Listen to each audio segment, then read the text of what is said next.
10 సంవత్సరాలుగా ఇబ్బంది పడుతున్న ఏదైనా వర్గం ఉందంటే అది విద్యార్థి వర్గం, నిరుద్యోగుల వర్గం.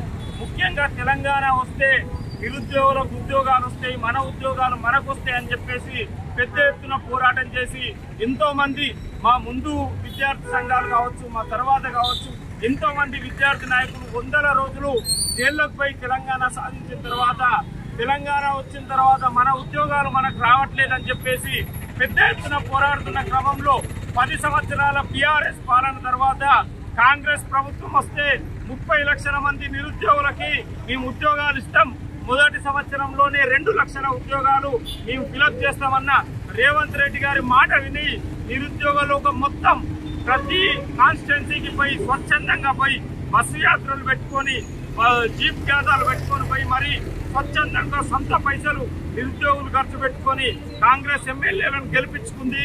నిరుద్యోగులకు మంచి జరుగుతుంది. తెలంగాణకు కాంగ్రెస్ ప్రభుత్వం వచ్చిన తర్వాత ఈ రోజు డిఎస్సి నోటిఫికేషన్ 25,000 టీచర్ పోస్టులతో ఇస్తా అని మళ్ళీ అన్యాయం జరుగుతుంది. కాబట్టి వెంటనే డిఎస్సిని వాయిదా వేయాలి.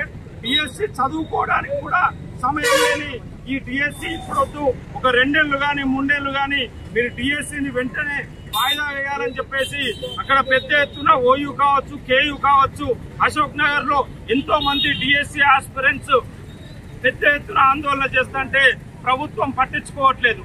ఒకటి గుర్తుపెట్టుకోండి రేవంత్ అన్న, మీరు ప్రభుత్వంలోకి రావడానికి ముఖ్య కారణం మీకోసం కష్టపడ్డది ఎవరైనా ఉన్నారు, నిజాయితీగా కష్టపడ్డది ఎవరైనా ఉన్నారంటే అది తెలంగాణ నిరుద్యోగులే. ఈ రోజు మీరు తెలంగాణ నిరుద్యోగుల్ని కోచింగ్ సెంటర్లకు అమ్ముడుపోయారని అవమానపరచడం ఖచ్చితంగా దీన్ని మేము ఖండిస్తున్నాం. ఇది వెంటనే నిరుద్యోగ లోకానికి క్షమాపణ చెప్పాలి. క్షమాపణ చెప్పి డిఎస్సిని వాయిదా వేస్తున్నామని చెప్పేసి ప్రకటించాలని చెప్పేసి మేము తెలంగాణ నిరుద్యోగ జేఏసీ పక్షాన కోరుకుంటున్నాం. అదేవిధంగా కోదండరాం సార్ గారు కావచ్చు, కోదండరాం గారు మేము టీఆర్ఎస్ ప్రభుత్వం ఉన్నప్పుడు నిరుద్యోగులకు సారథ్యం వహించారు. ఈ రోజు మీరు తెలంగాణ నిరుద్యోగుల పక్షాన మాట్లాడాలి కోదండరాం గారు అని చెప్పేసి మేము విజ్ఞప్తి చేస్తున్నాం.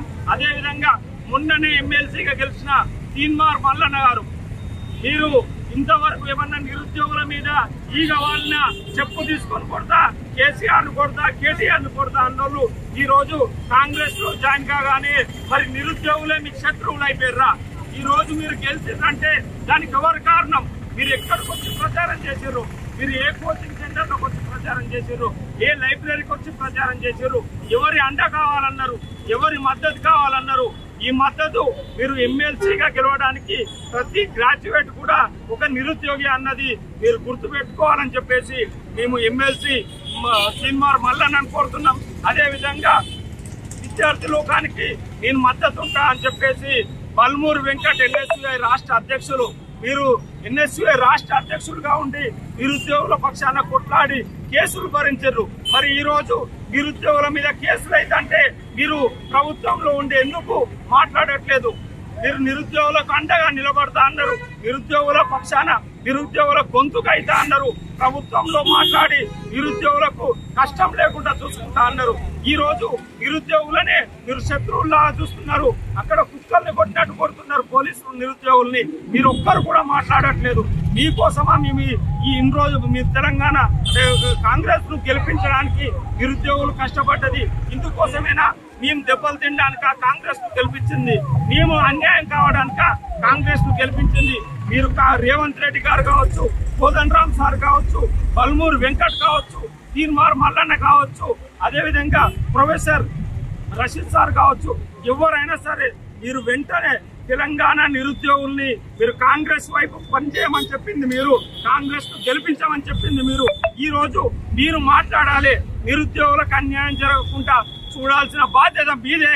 లేకుంటే మాత్రం మీరు బీఆర్ఎస్ కన్నా ఘోరమైన గడ్డు కాలం మీరు రోడ్డు మీద తిరిగే పరిస్థితి ఉంటుందని మీరు ప్రభుత్వం వచ్చి 6 నెలలు కాలేదు. 6 నెలలు కాకముందుకే నిరుద్యోగుల్లో వ్యతిరేకత వస్తే మీ పరిస్థితి ఎలా ఉంటుంది అన్నది మీరే ఆలోచించుకోవాలని మరొకసారి విజ్ఞప్తి చేస్తూ వెంటనే డిఎస్సిని మరో 2 నెలల పాటు పోస్ట్ పోన్ చేయాలని చెప్పేసి మేము తెలంగాణ నిరుద్యోగ జేఏసీ పక్షాన డిమాండ్ చేస్తున్నాం.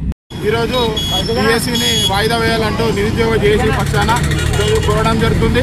మరియు తెలంగాణ రాష్ట్రం వచ్చిన తర్వాత బీఆర్ఎస్ పాలనలో మేము కంచెలు తీసేసినాం, మొత్తం ప్రజాభవనం మొత్తం ఓపెన్ చేసినాం. ఎలాంటి సమస్యకైనా విద్యార్థి లోకం కానీ, మహిళా లోకం కానీ, రైతు సంఘాల లోకాలు కూడా రావాలని చెప్పి, మరియు ఈరోజు ఓయూలో ఒక జర్నలిస్ట్ పోతే జర్నలిస్టును కూడా నిర్బంధించి కొట్టడం జరుగుతుంది.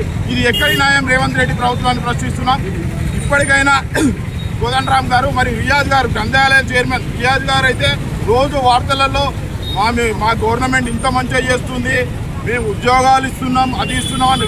రియాజ్ గారు ఆ మాటలు కాదండి. మీరు ఒక ప్రొఫెసరు, మీరు ఒక గ్రంథాలయ చైర్మన్, మీరు కూడా మీకు కూడా కోచింగ్ సెంటర్లు ఉన్నాయి. ఆ కోచింగ్ సెంటర్లలో విద్యార్థి తపన మీకు తెలియదా? మొన్ననే టెట్టు పెట్టారు. టెట్టు పెట్టిన 2 నెలలకే ఇది పెట్టడం సమంజసం కాదు. ఇప్పటికైనా తెలంగాణ గవర్నమెంట్, కోదండరామ్ గారు అయితే చెప్తారు, ఇక ముచ్చట్లు చెప్పాలంటే మేము తెలంగాణలో మా కాంగ్రెస్ గవర్నమెంట్ వేలాది లక్షలాది మందికి ఉద్యోగాల క్యాలెండర్ ప్రకటిస్తామంటారు. నిన్నేమో బల్మూరు వెంకట్ మరియు నూతి శ్రీకాంత్ గౌడ్ ఏమో చెప్తాడు, ఈరోజే 12,000 మందికి క్యాలెండర్ ఓపెన్ చేసామంట. మరి టీజీఆర్టీసీ అని చెప్పి అదే టీజీఆర్టీసీలో జాబులు కాంగ్రెస్ వాళ్ళు ఏమో ప్రచారం చేస్తారు. మీ గవర్నమెంట్ ఏమో టీజీఆర్టీసీ ఎండీ సత్యనారాయణ ఏమో ఇవన్నీ ఫేక్ అంటారు. ఈ తెలంగాణ ప్రభుత్వం కాంగ్రెస్ గవర్నమెంటే ఫేక్ గవర్నమెంట్.